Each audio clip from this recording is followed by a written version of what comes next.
Hi viewers, இன்னைக்கான வீடியோக்கான சூப்பரான ப்ரோமோ தான் ரிலீஸ் ஆயிருக்கு. வீடியோக்குள்ளே போகிறதுக்கு முன்னாடி நம்ம சேனலை லைக் அண்ட் சப்ஸ்கிரைப் பண்ணிவிட்டு கொஞ்சம் சப்போர்ட் பண்ணுங்கள். வாங்க இப்போ வீடியோக்குள்ளே போகலாம். நம்ம சமுண்டேஸ்வரி கார்த்திகிட்ட சொல்கிறாங்க, இப்போ ராஜா உன்னோட அம்மாவுக்கு கல்யாணம் ஆனது தெரியும்ல, ஆனால் அவங்க பொண்ணு மாப்பிள்ளையை பார்க்குறதுக்கு இது வரைக்கும் ஏன் வராமல் இருக்காங்க? நீ அவங்களுக்கு ஃபோன் பண்ணி கொடு, நானே அவங்கக்கிட்ட பேசுகிறேன் அப்படின்னு சொல்ல கார்த்திக் சொல்கிறாங்க, இல்லை அவங்க வந்து கோயிலில் பிஸியாக இருப்பாங்க அப்படின்னு சொல்ல. அதுக்கு சமுண்டேஸ்வரி சொல்கிறாங்க, இல்லை ராஜா நீ வந்து ஃபோன் பண்ணி கொடு, நானே பேசிக்கிறேன் அப்படின்னு சொல்கிறாங்க. கார்த்தியும் ஃபோன் பண்ணி கொடுக்குறாங்க. பார்த்தா அபிராமி வந்து கால் அட்டன் பண்ணி பேசிக்கிட்டு இருக்காங்க.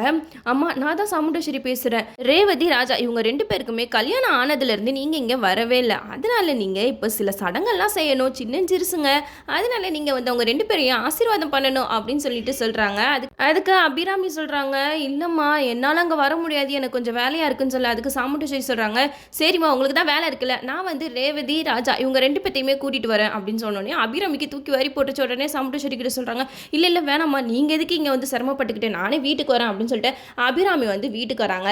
ஆட்டோவில் எல்லா பூஜை சாமானையும் வாங்கிட்டு வந்து இறங்குறாங்க. அப்போ நம்ம சாமுண்டேஸ்வரி அபிராமியை பார்க்குறாங்க. பட் எந்த ஒரு ரியாக்ஷனுமே தெரியல.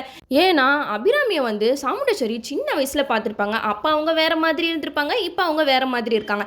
அதனால நம்ம அபிராமி வந்து யார் என்னன்றது வந்து சாமுண்டேஸ்வரிக்கு தெரியல. ஸோ அபிராமியை வந்து வீட்டுக்கு நல்ல விதமாக தான் வரவேற்கிறாங்க. எல்லாருமே அபிராமியை பார்த்து, என்னது இது இவங்க கோலமே ரொம்ப மோசமாக இருக்குது அப்படின்னு சொல்லிட்டு சந்திரகலா அவங்கலாம் பேசிக்கிட்டு இருக்காங்க. நம்ம சாமுண்டேஸ்வரி சொல்கிறாங்க ரேவதி கிட்ட, ரேவதி அவங்க கிட்ட ஆசீர்வாதம் வாங்க அப்படின்னு சொன்னோன்னே ரேவதி வந்து அவங்க கிட்ட ஆசீர்வாதம் வாங்கிடுறாங்க.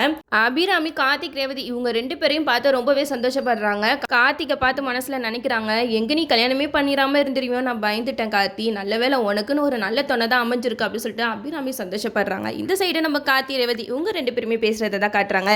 நம்ம ரேவதிக்கு வேற வேலையே இல்லை, எப்போ பாரு கார்த்தியை வந்து கரைச்சி கொட்டுறதே வேலையாக தான் இருக்குது. கார்த்திகிட்ட சொல்கிறாங்க, நீ கட்டின இந்த தாலியை எனக்கு கலட்டி வீசி எரிஞ்சிட்டு போவா 5 நிமிஷம் ஆகாது, ஆனால் நான் எங்கள் அம்மாவுக்காக தான் பார்க்குறேன். எங்கள் அம்மா வந்து கோவத்தில் நிறைய முடிவுகள் தப்பாக எடுத்திருக்காங்க, அதனால தான் இப்போ வரைக்கும் கூட எங்கள் அப்பா அவங்க குடும்பத்தோட சேராமலே இருக்காங்க. நான் அந்த ஒரு காரணத்துக்காக தான் இந்த தாலியை கழுத்தில் சுமந்துக்கிட்டு இருக்கேன் அப்படின்னு சொல்லிட்டு கார்த்திகிட்ட சொல்கிறாங்க. அது மட்டும் இல்லாமல் ரேவதி பேசுறது கொஞ்சம் ஓவராக தான் இருக்குது. கார்த்திகிட்ட சொல்கிறாங்க, இங்கே பாரு, நீ மகேஷை என்ன பண்ண ஏது பண்ணலாம் எனக்கு தெரியாது, எனக்கு நீ நல்லது பண்ணணும்னு நினச்சின்னா நீ வந்து மகேஷை கொண்டு வந்து என்கிட்ட சேர்த்துரு, அப்படி இல்லைனா அவங்க அன்னிக்கிட்டையாவது சேர்த்துரு, அதுவே எனக்கு போதும் அப்படின்னு சொல்கிறாங்க.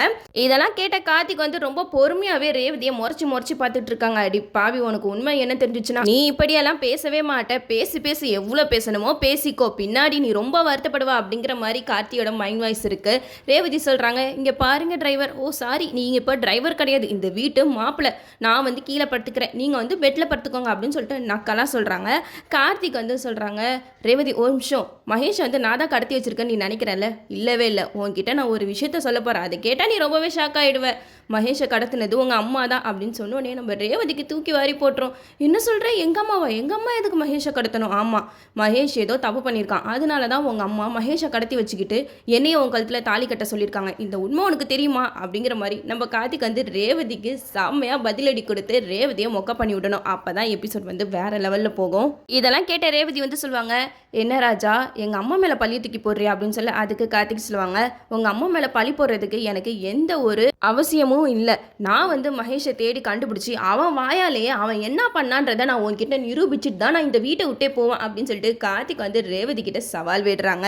நாமளும் வெயிட் பண்ணி பார்ப்போம். கார்த்திக் சீக்கிரமாக மகேஷை கண்டுபிடிச்சி அவனை 4 தட்டி ரேவதி முன்னாடி எல்லா உண்மையும் சொல்ல வச்சிருந்தோம். அப்போ தான் எபிசோட் வந்து வேறு லெவலில் போகும். ஓகே வீவர்ஸ், இந்த வீடியோ உங்களுக்கு பிடிச்சிருந்தா லைக் பண்ணுங்கள், மறக்காமல் நம்ம சேனலை சப்ஸ்கிரைப் பண்ணிடுங்க.